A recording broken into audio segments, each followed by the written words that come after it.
Hi, I'm Rev Myron. I'm a minister through Pathways of Light, and I've been a Course in Miracles student for 43 years. I'm going through the lessons again this year, asking Jesus to clarify for me, and then I write from that clarity. And that's what I'm sharing with you today. So let's get started. We're looking at lesson 258. Let me remember that my goal is God. All that is needful is to train our minds to overlook all the little senseless aims and to remember that our goal is God. His memory is hidden in our minds, obscured but by pointless little goals which offer nothing and do not exist.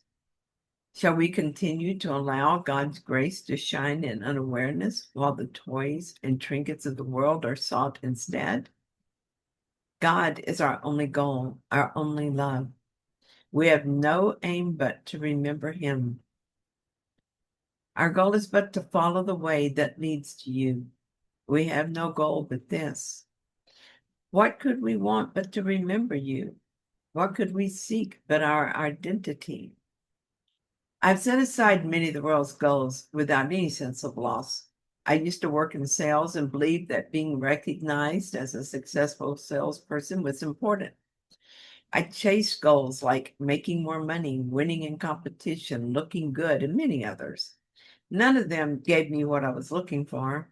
Of course they didn't, because I had no idea what I wanted or how to achieve it. But I was moving in that direction as I studied the course, and so I learned to choose only one goal, the peace of God, and that was tremendously helpful. Since then, I've become aware of more subtle goals and have been dropping them as I see them.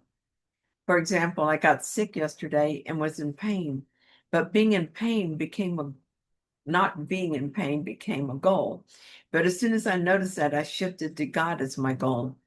This morning, there's a little bit of that left, but I'm clear about my goal. And so while I'm not physically comfortable, I am peaceful. How will the day turn out? Will I have to cancel appointments? I don't know. We will see. And last night I was able to sleep comfortably, for which I am grateful.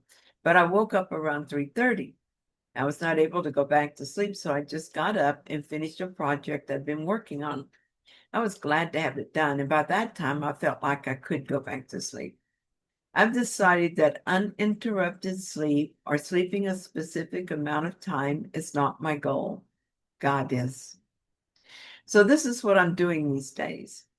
I'm vigilant for goals other than God so that I can change my mind. I was thinking about this and realized that it wasn't so long ago that I would have experienced resistance to giving up all goals. It would have seemed unreasonable to me. Now it seems like the most natural step.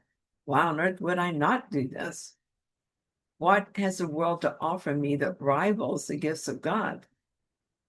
This is how it feels to me now, as if I am both living this life and at the same time watching myself pretend to live it.